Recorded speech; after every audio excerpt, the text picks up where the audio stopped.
Welcome back to the Deep Dive. Glad to be here. You know, we love to dig into the stuff that really matters. The stuff that makes the world tick. Right, like where does it all come from? Literally the ground beneath our feet. Yeah, we're going deep on that today. We are talking natural resources. Which countries are sitting on the mother lode? Exactly. We're looking at a recent ranking of the top 10 countries.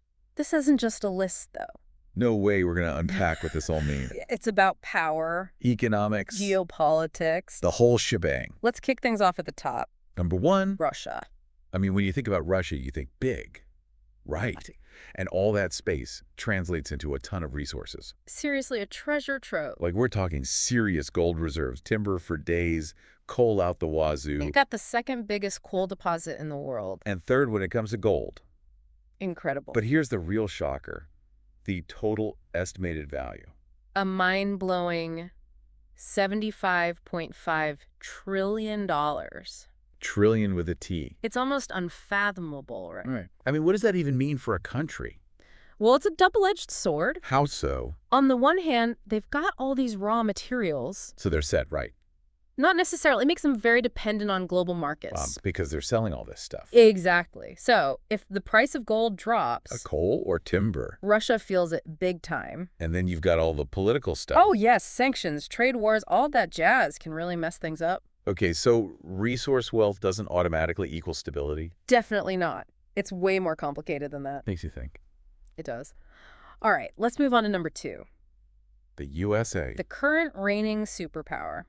And their natural resources clock in at... A cool $45 trillion. Not too shabby.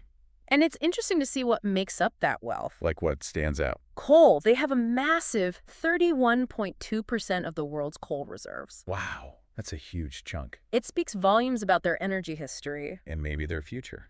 That's the question, isn't it? So coal and timber are the big ones, I'm guessing. Yeah, they account for something like 89% of their total resource value. But I'm sure they've got other things going on, too. Oh, absolutely. They're in the top 5 for copper, gold, and natural gas. Diversified portfolio. Very much so. And don't forget about all those forests. Timber is a crucial resource. Always in demand. Construction, all sorts of industries rely on it. Okay, let's head to the Middle East for number 3. Saudi Arabia. Often called the heart of the region. And their natural resources are valued at a whopping $34.4 trillion. I feel like when most people think Saudi Arabia, they think one thing. Oil. Right. For good reason, they supply about 20% of the world's oil. That's a serious grip on a resource that powers everything. Literally fuels the global economy. Talk about leverage. It gives them immense power on the world stage. And it's not just oil for export. They use hydrocarbons for their own energy, too. Makes sense when you're sitting on that much of it. Plus, they're number 5 for natural gas reserves. A true energy giant.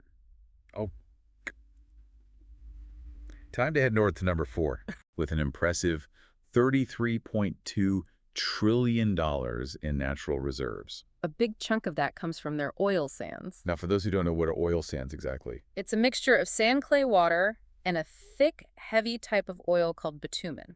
Ah, so not your typical oil. Well, not quite. Extracting it is a bit more complicated. But Canada has huge deposits of this stuff, right? Enormous. Their reserves are estimated at 178.1 billion barrels. Wow. That's about 17.8% of the global total. Second highest in the world. It's a major resource, but it comes with environmental challenges. Of course, but Canada's got more than just oil going for it. They do. They've got huge phosphate reserves, essential for fertilizer. So crucial for global agriculture. Absolutely. And they have the second largest uranium reserves, too. Uranium for nuclear power. Exactly. Yeah. And let's not forget their forests. Another timber powerhouse. Third highest rate of timber production in the world. They're really diversified. More than meets the eye. Next up at number 5. China. The rising superpower everyone's talking about. Their total natural resources are valued at $23 trillion. So what are their big assets? They're rich in various minerals. Okay. And a key player in coal, they hold about 13% of the world's coal deposits. Coal's been a major factor in their economic growth. Fueled their industrial boom, for sure. But I've also heard about new discoveries in China. Yes. They've found significant shale gas reservoirs. Shale gas. It's natural gas trapped in rock formations. Interesting. These discoveries could be a game changer. How so? Potentially boost their domestic energy production, less reliance on imports. And a lot of potential revenue. It could really shift their energy landscape. Fascinating. All right, moving on to number 6. with natural resources valued at nearly $27.3 trillion. And their location next to Qatar is important here. Why is that? They share the South Pars North Dome gas field. Great. It's the biggest natural gas field on the planet. Wow. Iran's portion is about 16% of the world's total reserves. That's a huge concentration of natural gas. Absolutely massive. And of course, they're a major oil producer, too. Like many of their neighbors. They have around 136.2 billion barrels of oil. That's over 10% of the world's total. Their economy is heavily influenced by these hydrocarbons, just like Saudi Arabia. Makes you wonder how sharing those resources with Qatar impacts their relationship. Geopolitics are always fascinating. Okay, number 7 on our list. Australia. An island nation that's really built itself up. They've done incredibly well for themselves. And a lot of that is thanks to their natural resources. Absolutely. They're rich in timber, iron, or copper, and they've got plenty of coal, too. So they're not lacking in the essentials. And they've got a good supply of gold as well. A well-rounded portfolio. Very much so. And don't forget about their offshore natural gas. Right, they've got those reserves too. Some of which are shared with Indonesia. Adding another layer to the mix. It's a strategic resource for sure. Okay, on to number 8. Brazil. With an estimated $21.8 trillion in natural resources. You mentioned their uranium and gold reserves. Why are those particularly important for Brazil? Well, uranium is key for nuclear energy. Of course. And gold is always valuable, a safe haven asset. And Brazil's the second largest producer of iron ore too. A vital material for all sorts of things. Construction, manufacturing, you Yeah, name it. exactly. And then there's timber. Brazil's rainforests are famous. They supply nearly 12.3% of the world's timber.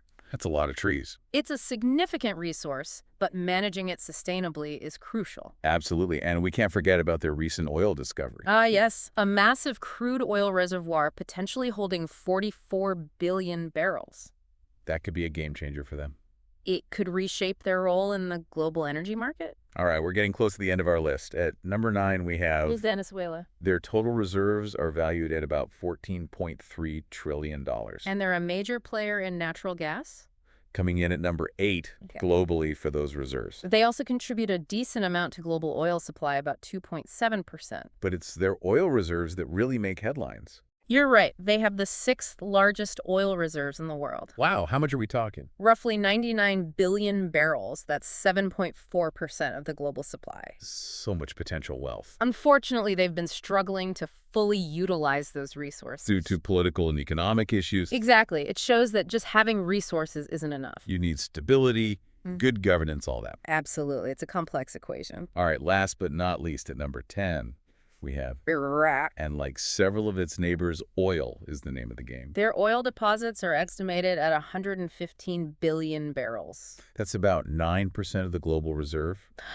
A significant portion. But a lot of it is untapped, right? Sadly, yes, political instability has hampered development. It's a shame because they could be doing so much more. The potential is there, but the circumstances are challenging. Iraq also has a lot of phosphate rock, too. Valued at around $1.1 trillion. Another valuable resource. So often overshadowed by oil. So as we wrap up our look at these top 10 resource-rich nations, it's clear these building blocks of the global economy are not evenly distributed. some countries hit the jackpot. While others have less to work with. And it's not just about economics either. No, these resources have geopolitical implications too. They can influence global power dynamics. Create alliances and rivalries. It's a fascinating and complex picture. Absolutely, it makes you think about the future. How will this distribution of resources shape the world in the years to come? What challenges and opportunities will arise? How will we manage these finite resources responsibly? These are questions we all need to consider. Big questions. Questions with no easy answers. But that's what makes it so interesting to explore. Absolutely. Thanks for joining us on this deep dive. We'll see you next time for another deep dive into the topics that matter. Until then, keep those brains buzzing. And those questions flowing. We'll be back soon to tackle more fascinating subjects. See you then. Take care. Bye. Bye.